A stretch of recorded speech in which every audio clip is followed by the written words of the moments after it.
It stands for Neonatal Intensive Care Unit. So basically what I do is any type of a baby can end up in the NICU, not necessarily a premature infant. That's one common misconception is it's just automatically premature babies. The smallest baby I've actually taken care of is a 22-week infant, which is significantly premature. And she is alive and well today. She was my primary baby in the NICU. I took care of her for 7 months and now she's my goddaughter. Love her to death. And so she was 350 grams too. So she was even less than a pound. So we can go as small as that to I've taken care of 12-pound babies, so it's just very big spectrum.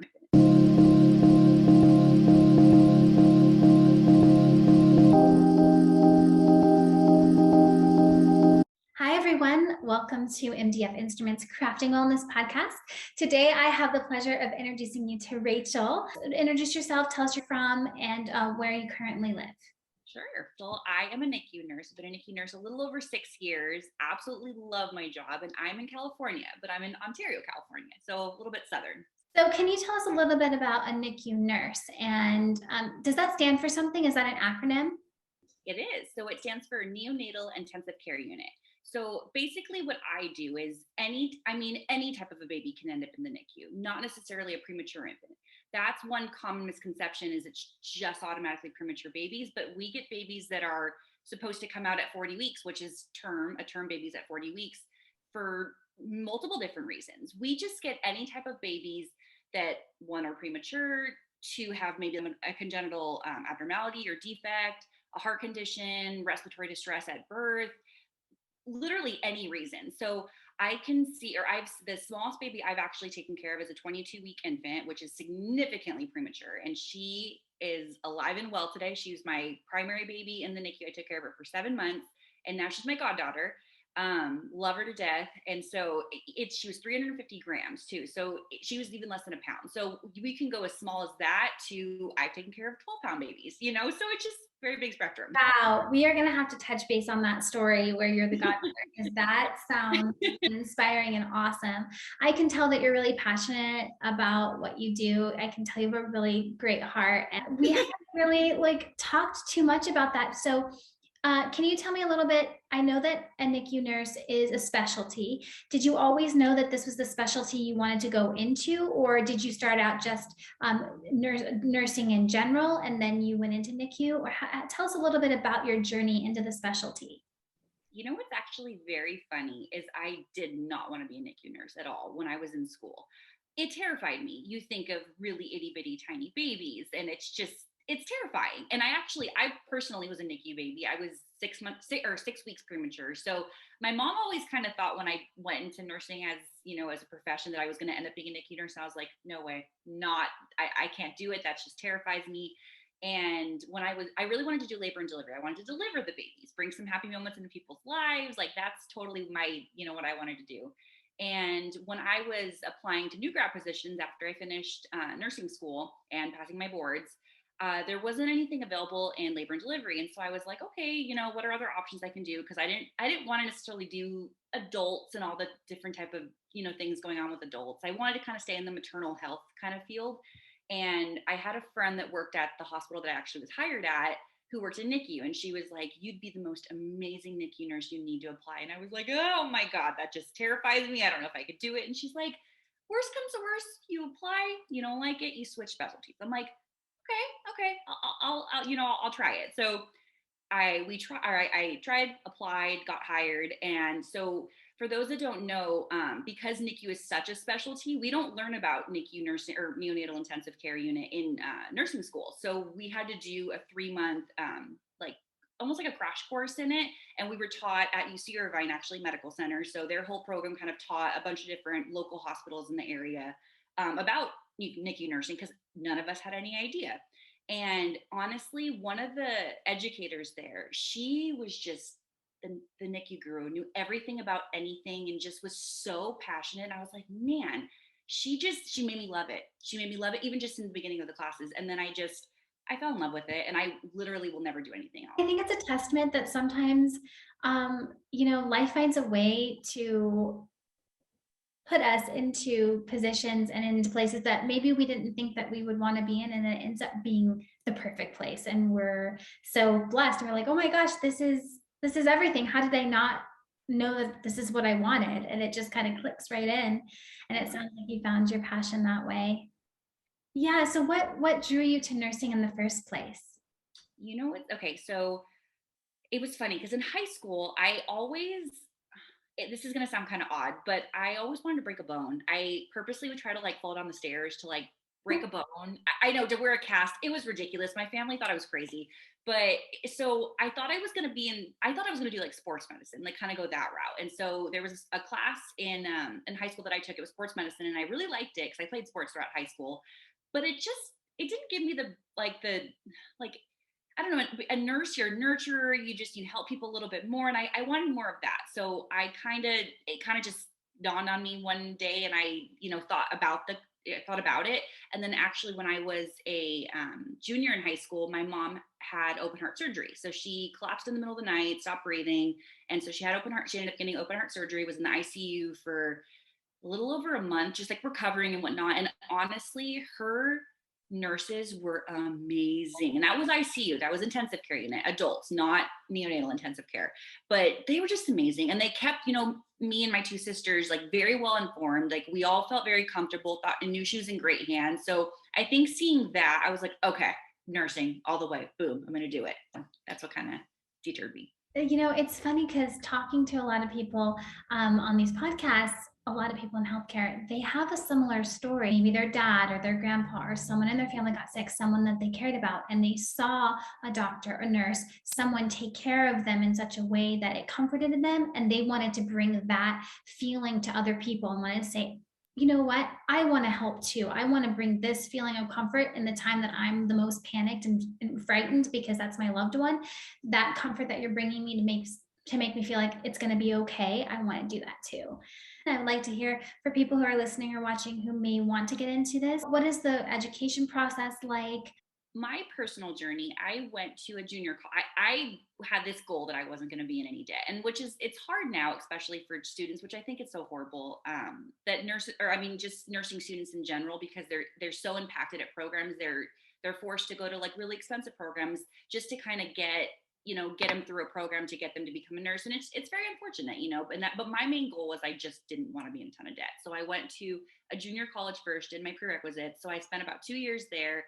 I met with a counselor initially, and they kind of put me on a path to finish all my prereqs for nursing schools, because I was going to transfer out to either a university or a Cal State. And so they kind of made me take all the specific classes that generally they all kind of wanted.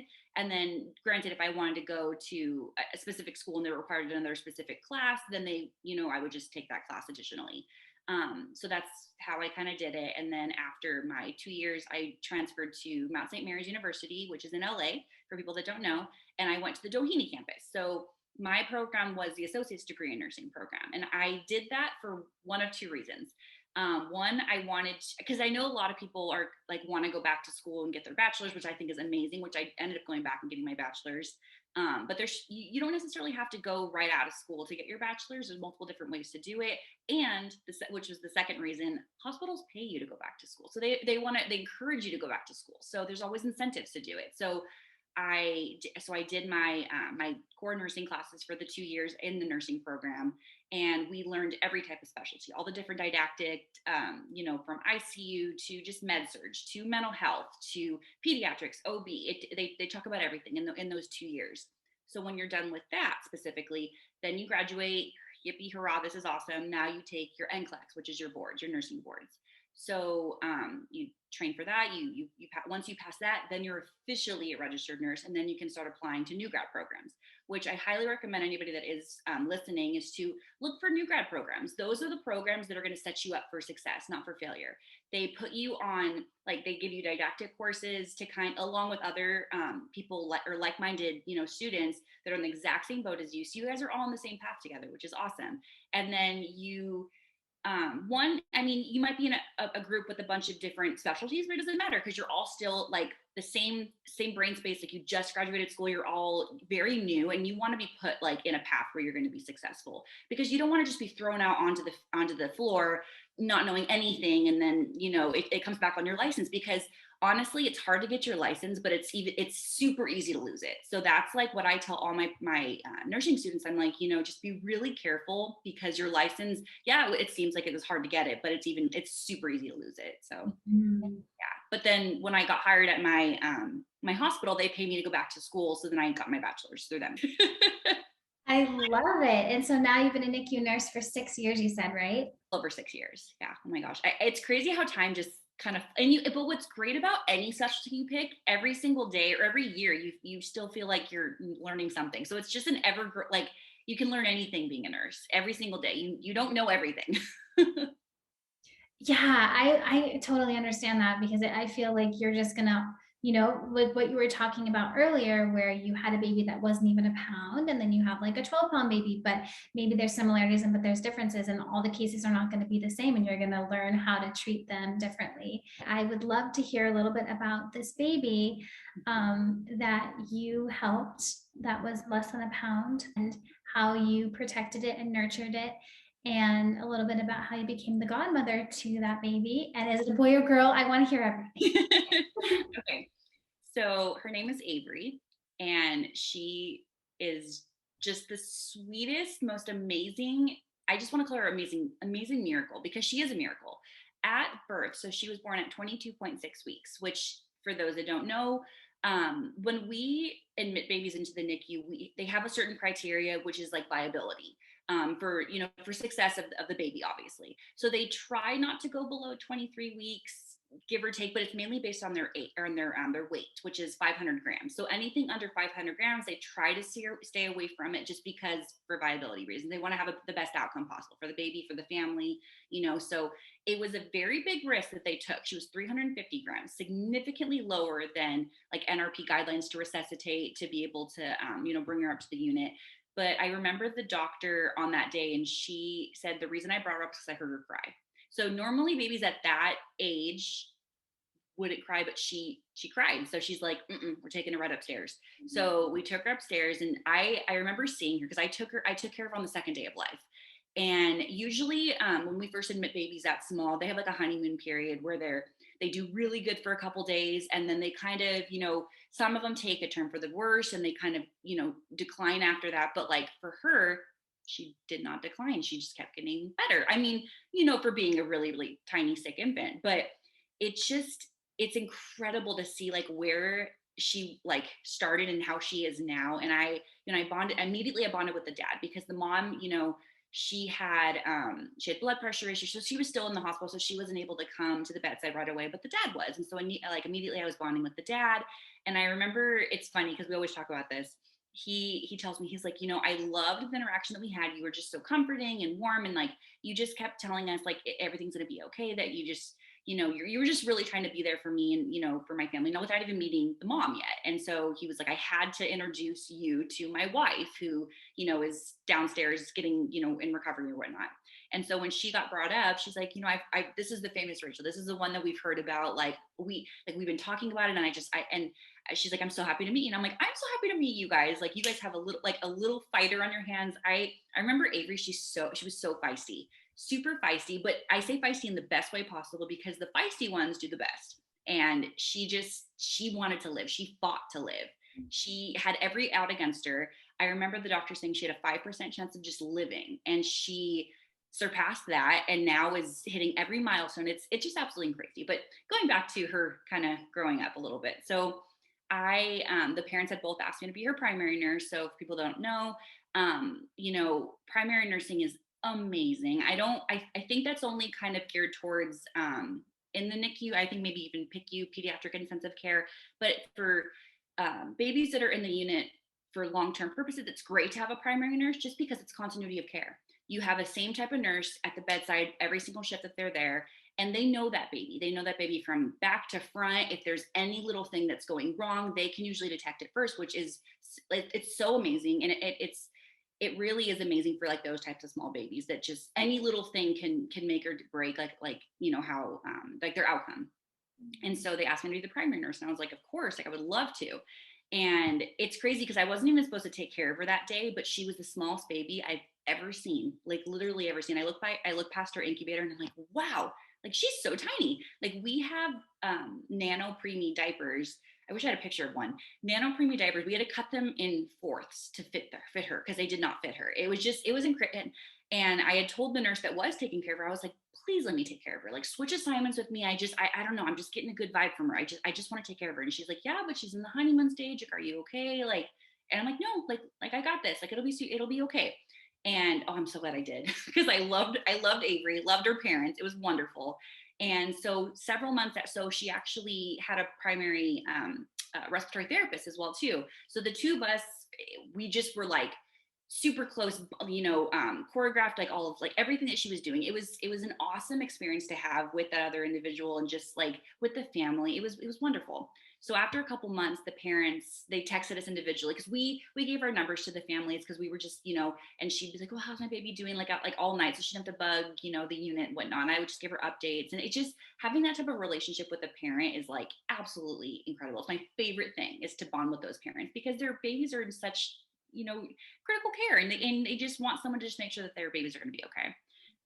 So I remember them saying, hey, can you come to the unit like a little bit early? I want to give you something. I'm like, sure, like no problem. So the both of us came and they gave us these little bags, and inside the bags there were, it was a picture of me. So I did photo shoots with the mom, with me, the mom, Avery, we like, oh, we decked out our bed we just had so much fun with it because ultimately we tried to make it as like normal as possible because she was going to be in the unit for so long. We wanted to make it as normal as possible. And so she had a picture of me and Avery. It was for her Easter photo shoot that we did together, and on the picture frame it said, will you be my godmother? And then on the back, then there was a paper that said like what a godmother is and how special it is to be a godmother in this family because we take it super seriously and whatnot. And so I start to cry because I'm like, oh my gosh, like this is so sweet. I love this. And yeah, so I became her godmother. And then, the respiratory therapist, he became her godfather. So I think that's bonded us even more because we just have such a special bond with that family. And I go see Avery. And so, fast forward, Avery got discharged. Avery, luckily they live maybe 20 minutes away from me. So I visit her. I probably see Avery maybe every like month and a half-ish. During COVID, it was a little harder just because I'm working in the hospital. I didn't want to pass anything to her. And so when she was first discharged, she was on oxygen still and she had a G-tube. But I think her mom was so determined to, just make her have the most like normal experience as possible. So her oxygen actually was discontinued maybe 6 months after discharge, and her G-tube maybe like a couple months after. So she really had nothing, like born so early and literally got to go home with like nothing wrong with her. It was incredible.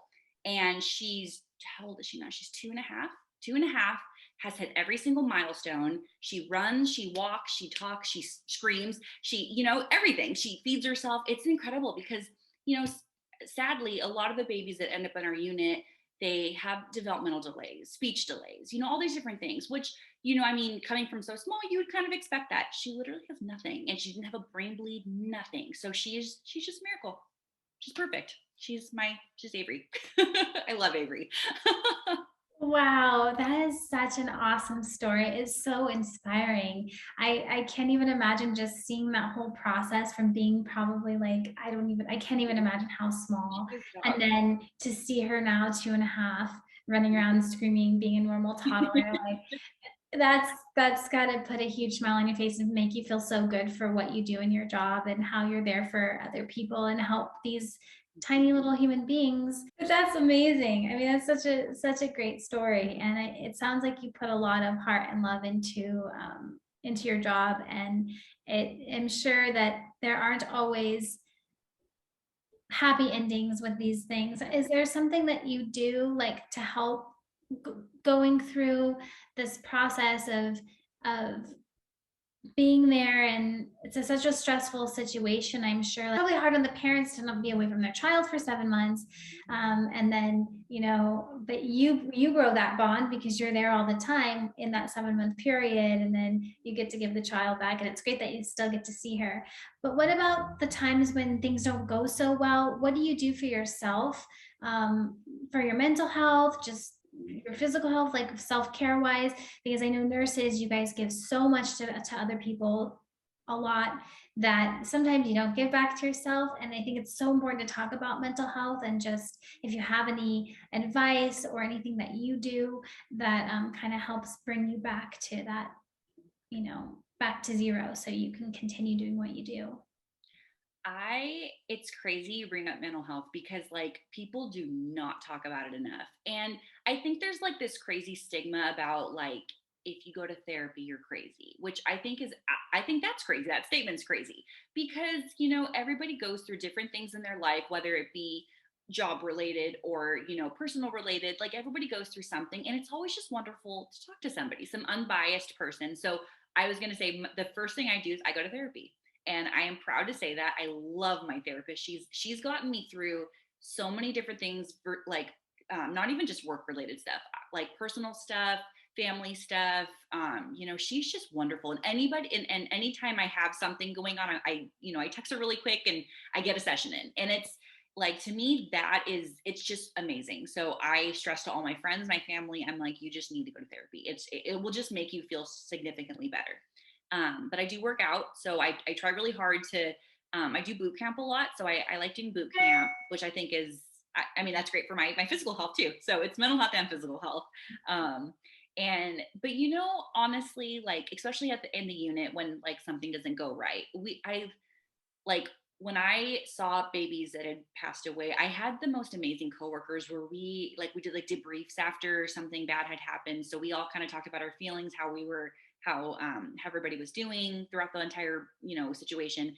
And but it's hard because you take that stuff home with you. So I think like just honestly the best thing is just like talking to somebody, whether it be someone like a trusted friend or a significant other, family member. But I really strongly suggest a therapist because they're unbiased. They're not going to sit there and judge you. They're just going to give you just like open, honest, just feedback and just let you talk. And I think that's awesome. So yeah, mental health does not get talked about enough. So we need to advocate for that. Yeah, I agree. I couldn't have said it better. I think it's so important. It is a stigma. There is a stigma to it, and that's why we're having so many problems with, especially in healthcare alone, mental breakdowns and suicide, because you guys are on the forefront of you're there for the happy moments and you're there for the not so happy moments. And most of the time, in healthcare, generally, it's more of the not so happy moments where you're, fighting for your life, or and like these babies are fighting for their lives being so small and early. But I think it's therapy is incredible. And if you can't afford a therapist because you're a student and you don't have health insurance or it's too expensive, I think what you just suggested about having a community of people, other nurses or people who can understand what you're going through, to just have a little dialogue and say, how are you feeling, and talking through everything that happens. Because if we keep everything inside, then it's really not good. It's only going to hurt you, and it's going to be bad. It's going to be really bad. So the best thing you can do is try to feel your feelings and then talk about them with someone you trust and someone that will support you. Definitely. Also, too, so before I even started seeing my specific therapist, our hospital offered something called an EAP. It was part of an EAP program, which is an employee assistance program. I know a lot of hospitals, companies, they offer stuff like that where they actually provide mental health services at zero cost to you. So the hospital covers it. And so like for me specifically, I had 5 free sessions. So I got to test out my therapist, see if we had a good vibe. And then that's how I chose her. So there's tons of different resources, like free resources, for people that maybe they can't afford it or whatnot. There's tons of stuff out there. You just got to just find it and look for it. Yeah, I found like women's support groups in the Oh, past, yes. which is also a great thing. You can find those, and you can just have a community of people that you can talk to. If it's your mom, if it's your dog, it doesn't really matter. Exactly. Getting it out and not keeping it in. Like, when you keep it in, it turns to poison. I am a big advocate for mental health, especially in healthcare. The things that you guys go through, it's a pretty I think it's a pretty thankless job. Like, I don't think people realize how many sacrifices, both mentally, physically, that you guys make. You're working on Christmas a lot of time, you're working on holidays. I kind of want to get into talking a little bit about what your hours are like at the hospital, if you're day or night. Because I know for some people, night shifts can get really rough, and you're up all night and then you're back to working in the day again. Mhm. Can you talk a little bit about what your schedule is and has been in the past, and where you like it? Yes. So as a new grad, I'm sorry to say for all the new grads listening, you'll probably start on night shift. Unfortunately. And unless you find just some amazing position that'll just hire you on day shift, which, I think in a way, night shift kind of shaped me to be a nurse, to be the nurse that I am, because you don't have all the additional stressors that day shift just kind of offers. You don't have all the extra, um, you know, physical therapists, occupational therapists, management. Like you have more time at night to kind of, not saying nights is easier because it's not easier at all, but you just have less people. So you get to like kind of dive into the specialty and you can learn a little bit more and kind of take it in and not feel so stressed out. So I don't think necessarily going on night shift at first is a bad thing. Staying on night shift, no. I no, I did night shift for, I want to say 4 of my 6 years, and it was rough. It was hard. And then at one point I flip flopped. So I did. I worked full time night shift and I worked per diem.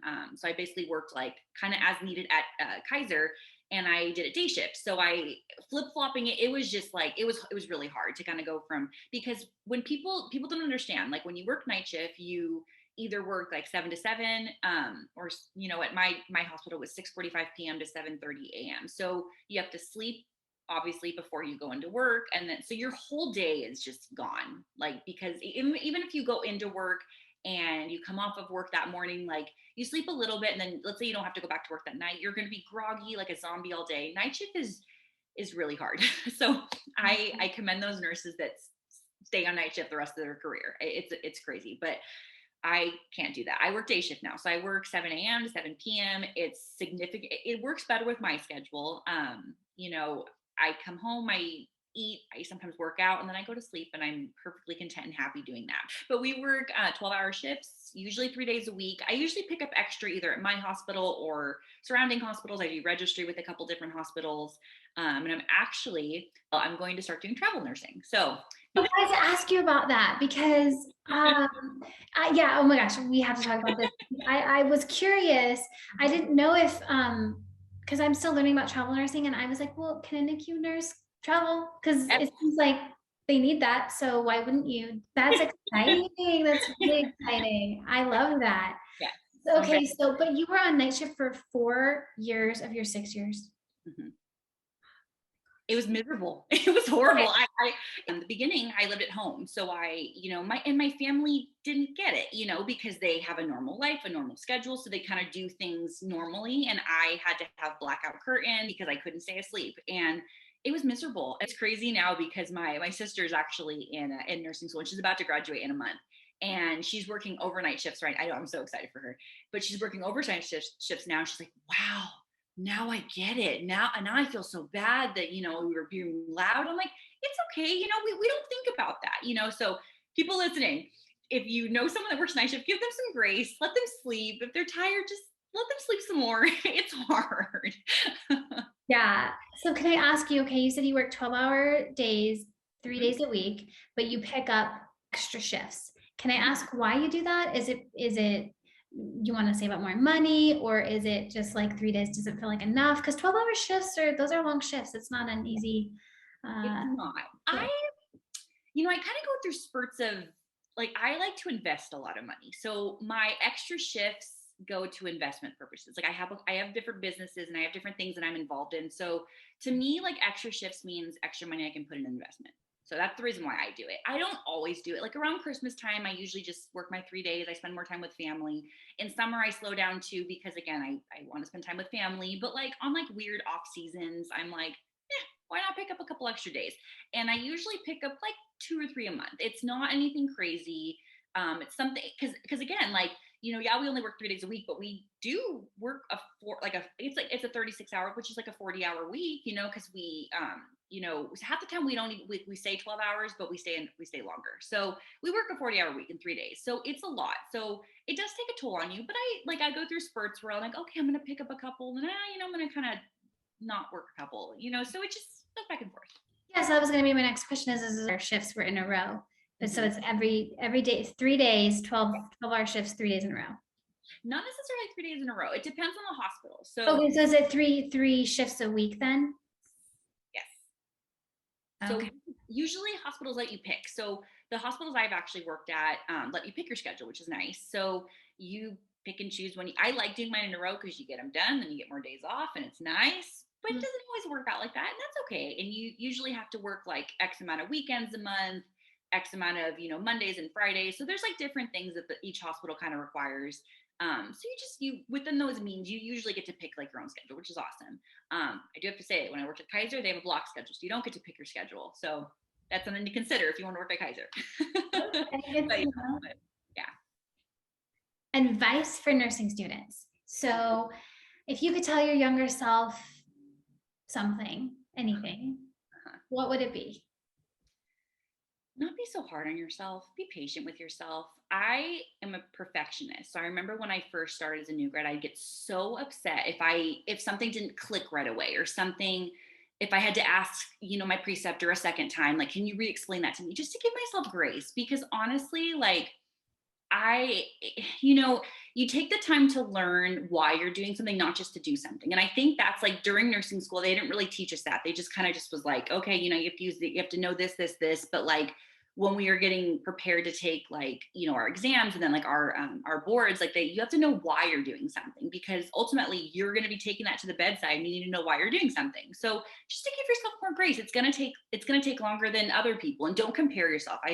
When I was in nursing school, I wasn't not smart, but there were a lot of kids that were a lot smarter than I was, and we get A's and on their tests, and it actually it affected my mental health. So I ended up seeing a doctor, and they wrote something where I took my test separately, because for me, like, it gave me anxiety when I would like be sitting there taking my test and I saw everybody get up and finish their test, and I'm still sitting there and I'm like, oh my God. So I actually got to take my test separately. I had a little bit longer time, and I did significantly better that way. So it was awesome for me. But yeah, just to give myself more, just to like enjoy it, because like everybody's in school so focused on school, but they're not enjoying it. So just to do that. And also, when you become a nurse, trust your gut, because ultimately, like, I know like someone will say, oh, well, that doesn't make any sense, like if it's another nurse or a doctor, but like you're there at the bedside the entire shift, like you see if something's going wrong. So just trust your gut and report it, tell somebody. So that's definitely what I would say. Yeah, that's really great advice. I think there's a quote, comparison is the thief of joy. And I can really relate to the comparison thing, because I think we all do that, especially with social media. It's really hard to not see what other people are doing and be like, oh, wow, they're really ahead, or they're doing this better than me, or like I'm behind, or whatever the societal pressures are. But one piece of advice that goes along with that for me is, someone said, eyes on your own paper. When you're a kid, the teacher always teaches you like eyes on your own paper. And so sometimes when I find myself doing that, I go, Brooke, eyes on your own paper, like what's in front of you is what matters, and it doesn't matter what everyone else is doing. So eyes on your own paper. Because it will mess with your mental health majorly if you are comparing yourself to other people, because you don't know their journey, you don't know their struggles, you don't know what they're going through. You're just comparing like their test score on that one test, or how quickly they answered something, but that doesn't necessarily mean they even did it right. So, it's always bigger in our minds, and we're all on our own journey anyway, right? Exactly. No, it's just so important to know that. Yes, I think it's such great advice. Okay, what about like tips, tricks, hacks, anything? I know you give plenty of great advice on your social media, but do you have any tips, tricks, hacks for nursing students, or just in NICU nurses in general, or staying up during night shifts? Do you have anything for us? Let me see. Okay, so night shift, I would say get blackout curtains. That's like a number one. I use melatonin to help me sleep, because you're basically flip flopped. You can't sleep at the time you're not like used to sleeping. So I use melatonin. I used blackout curtains. I used lavender essential oils. I rub them on my temples, something to kind of calm myself down to try to just sleep. Also using white noise. So I've kind of still used that practice now. So now I have to sleep with a fan going, which is my white noise. So like you find those little things that kind of help you sleep and whatnot. So that'll be for night shift. For, let's see. Ooh, when you become a new nurse, do not say today's a quiet day, today's a slow day. Don't say any of that because as soon as you do, you're going to get a trauma, a something, an admission. No, just don't say the Q word. That don't say anything. Just literally when you're about to clock up, be like, oh my God, you guys, now it was a wonderful day. Also, which is really interesting, is bullying. So, new nurses, it's again, going back to comparing yourself, don't let people bully you. I've had people bully me at different hospitals because I came from a different hospital and did things differently. And and you kind of just have to learn how to like stand up for yourself. And even if you don't know something, just admit that you don't know it, and don't try to just do it. So if you don't know something, ask. Find someone that you could trust that's not going to like look at you in a funny way and be like, hey, I don't know how to do this. Can you just show me how to do it so now I can know how to do it next time? So just always ask for help, because regardless, whatever anybody thinks, you're all there for one common goal, one common reason, is for those patients. And for us, it's for the babies, So I think that's just really important. Absolutely. I don't really think about the bullying thing, but I have heard of this happening Oh, yeah. where people It's are very bullying each other. What do you think? Why do you think that happens? Do you think it's like a power trip where they're like, I, I can finally boss someone around? I yeah, just I think it could be a power trip. I honestly, or that just the person, I don't know. But well, I it's just always, weird because it feels like if you have had that done to you, why would you, and you know how terrible it feels, why would you be continuing that pattern and doing it to someone else? Like, I would be like, you're bullying me. Please stop. I'm gonna come out with the B word. I'm gonna be like, you're bullying me. You need to stop.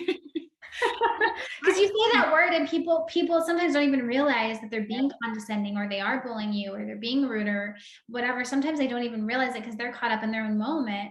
And sometimes calling it out and saying, hey, you're bullying me, actually will help. Oh yeah, it's like the elephant in the room. Like as soon as you say that, as soon as you say that B word, it's like, oh my God, maybe. But then also too, because like I know some of my friends that had been bullied at different hospitals, they stand up to the bullies and then they don't get bullied anymore. But like because I think they just.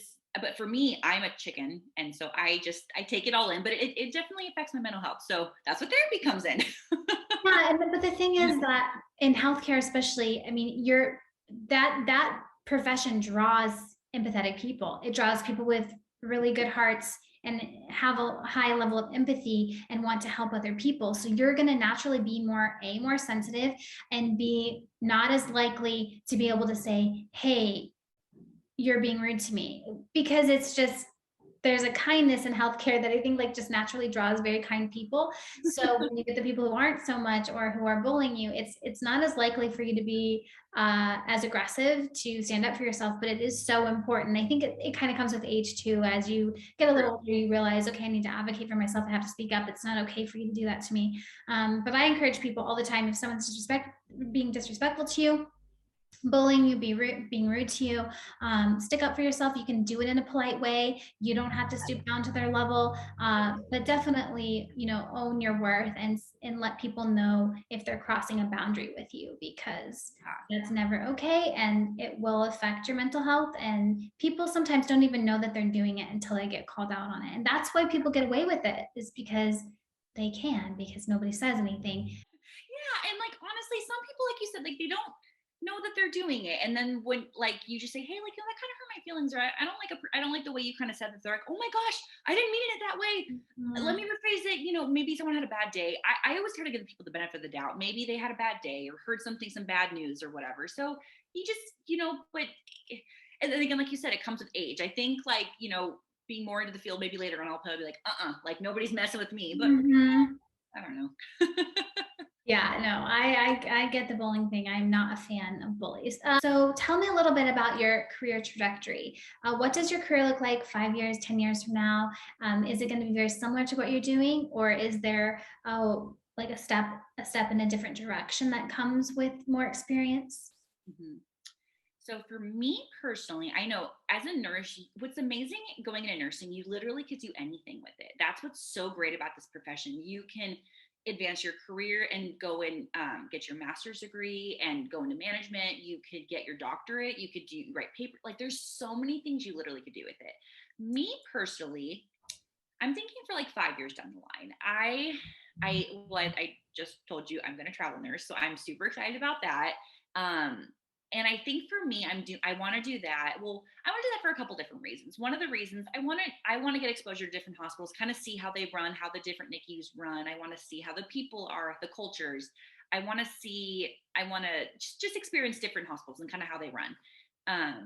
But like for me, I don't plan on going back to school. So I have my bachelor's degree. I don't want to go back and get my master's. I don't want to go back and get my doctorate.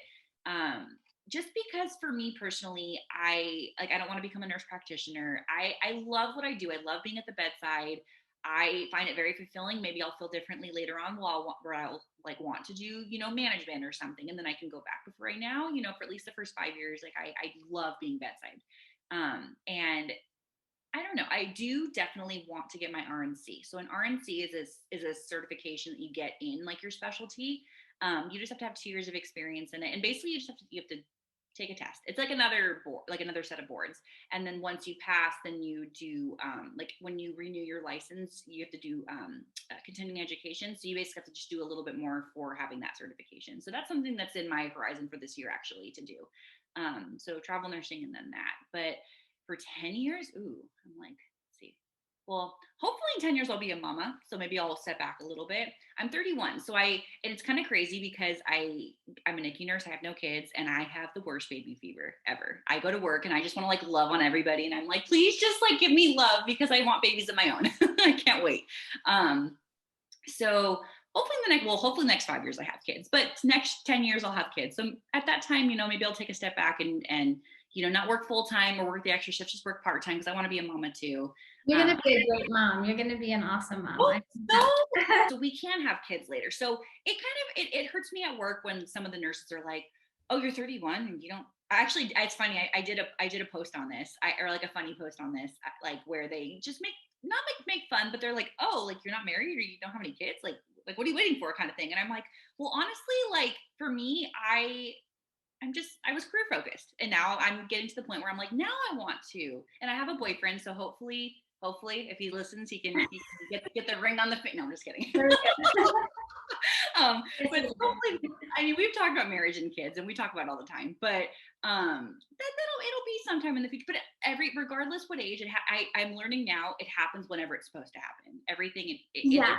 I completely agree with that. Like when it's meant to be, it'll be. But that goes back to the mental health thing and the societal pressure of, especially that women have of, what's wrong with you? Why aren't you married? You're in your 30s. Why don't you have kids? What's wrong with you? You're selfish. Like whatever that is.